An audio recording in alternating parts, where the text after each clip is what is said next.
قادر خټک د خوشحال بابا زوی دی، یاد یې لرئ.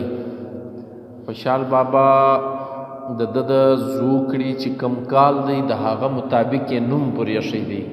له عبدالقادر څخه یو ځل 3 راوځي ښه، نو دی په 20 ذوالحجه 1013 قمري کال باندې زوکړی دی. دا راوځي د له نامه څخه عبدالقادر. نو خوشحال بابا عالم سړی و، د ډیرو زویانو نومان یې هغه تاریخ پکښې دی ښه. 1452 نور یې د ژوند حالات چې دي هغه 1140 قمري کاله پس په تیارو کې دي. موږ نه یو په خبر چې ته مړې که ژوندی یې. یوه رایه دا ده چې دی خپل وراره افضل خان خټک وژلی و ښه. د خوشحال بابا د مصر زوی اشرف خان هجري زوی و افضل خان نومېدی، هغه سرداري کړې وه، د نه منله. دا یوه رایه ده. خو چونکې موږ چې په خپله افضل خان خټک ووایو، هغه وایي د ده په باره کې چې تر وهلو تر ټلو مې مصلحت په قید کې وګاڼو. دا د خپل توري دي، نه مو ووایي نه مو وترټلی، بلکې بس قید مې کوي.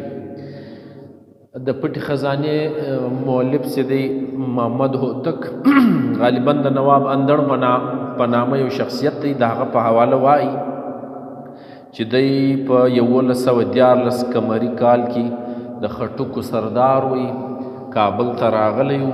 د خپلو د قافلو د لارو په اړه باندې لیده کاته ورسره سوي وو. بیا وایي نه یم خبر چې اوس به مړ وي که به ژوندی وي. پټه خزانه په 1140 او 240 کې لیکل سوې وه.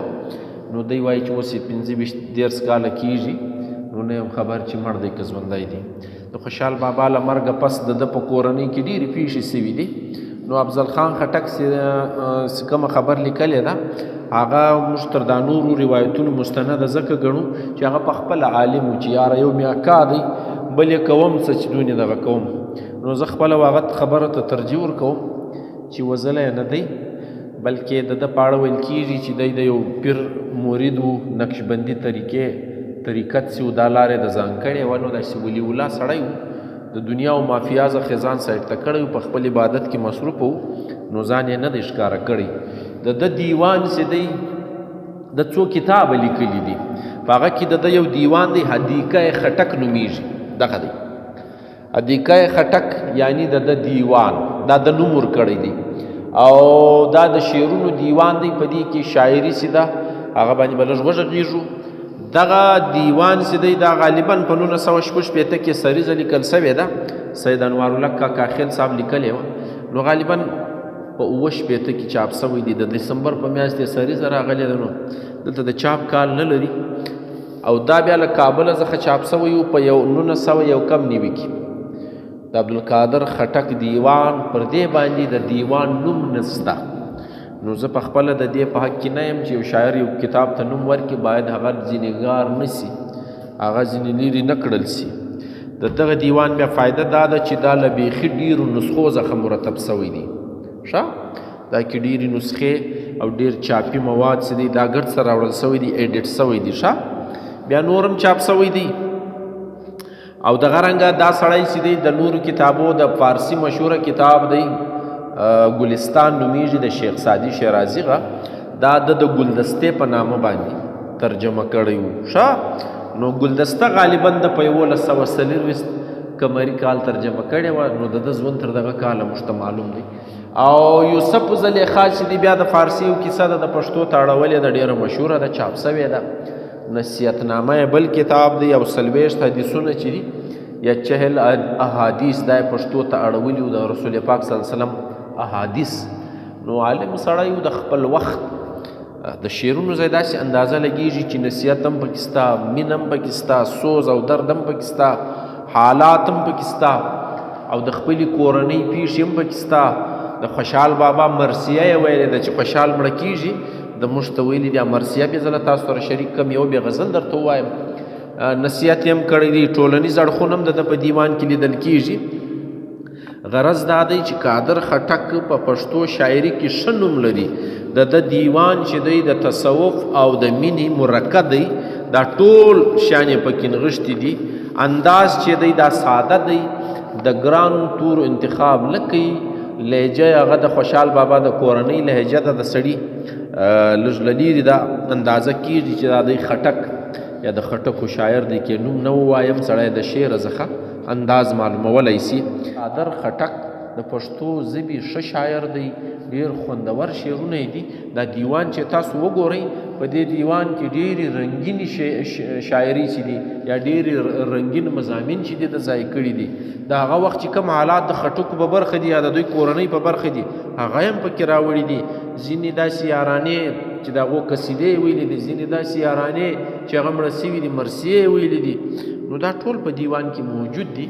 بس زده کړه دغه ده چې صرف تاسو ته موږ یو اشاره کوو، تاسو ته یو لار درښیو، بیا شننه چې ده، څېړنه چې ده، یا لوستنه چې ده، دا په خپله وکاستئ. نو تاسو به بیا فیصله په خپله کولی سئ. نو قادر خټک د خوشحال بابا له هغه زویانو دی. هم یې یوسف زلیخا وګورئ، هم یې چهل حدیث اوس د رشاد صاحب په زیار له کندهاره بیا چاپ سوی دی، خوندور. دغه رنګه یې د ګلدسته ده، د نظم غیب په نظم ترجمه کړې ده، د نثر غیب په نثر ترجمه کړې ده. نو ښه خوندور دا ټول چاپ سوي دي. ویې ګوراستئ، قادر خټک به در معلوم سي چې څنګه رواني لري په شعرونو کې، او څومره ساده شعرونه دي، یوه ګراني هم نسته پکې، اسانه انداز یې دی. نو حدیقه خټک نو کم از کم وګورئ، که چیرې د قادر خټک په اړه پوښتنه لرئ ویې کاست.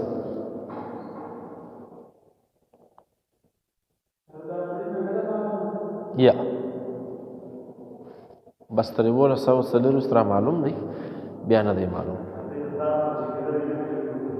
د پلار سره ملګری پاتې سوی دی، په جنګونو کې خو ډېر ورسره ملګری سوی دی، شک هم نسته کې.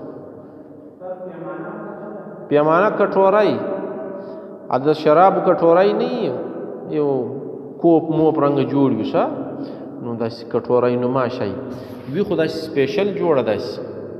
بس دا پیمانه ده. پیمانه معنا یو تول و ترازو هم سته، یو شی پکې تلې، یو شی پکې ناپ کوې، هغه ته هم پیمانه ویل کېږي ښه. یعنی سیر غواړې نو تر سیر به زیات نه وړې، نیم سیر غواړې، دا هم پیمانه ده. او دلته د شرابو په اصطلاح کې هغه کم شراب چې پکې څښل کېږي، هغه کټورای، هغه ته هم پیمانه ویل کېږي. ساقي هغه څوک چې سقا کوي، چاته شربت ورکوي، چاته شراب ورکوي. سقا یعنی اوبه ورکوي، شربت ورکوي، شراب ورکوي، هغه ته ساقي وایي. ستا کومه خواته بوتې هغه صحیح دی. دنیا ژوند ښه کار کول، د چا مرسته کول، د چا خدمت کول. ساقي خو نو راځي ګرده ورځ په شرابیان وګوري، شراب ورکوي، له یوه سره یې اختلاف نسته. کله کله یو شرابي ورته ګوري چې وروره ما ته یې لږ راواچوله، بل ته یې ډېر، ما ته ګسه ګوري نه، دنیا ده نه. نو ته له میخانې راوباسه، په ژوند باندې امپلیمنټ کا چې دا دنیا څنګه ده. یو څوک له تا سره ښه کوي، څوک لږ کوي، څوک ګر سره درته ګوري نه. بس په دا کې ګوره، هر څوک چې ته پر کومه خوا بیایې هغسې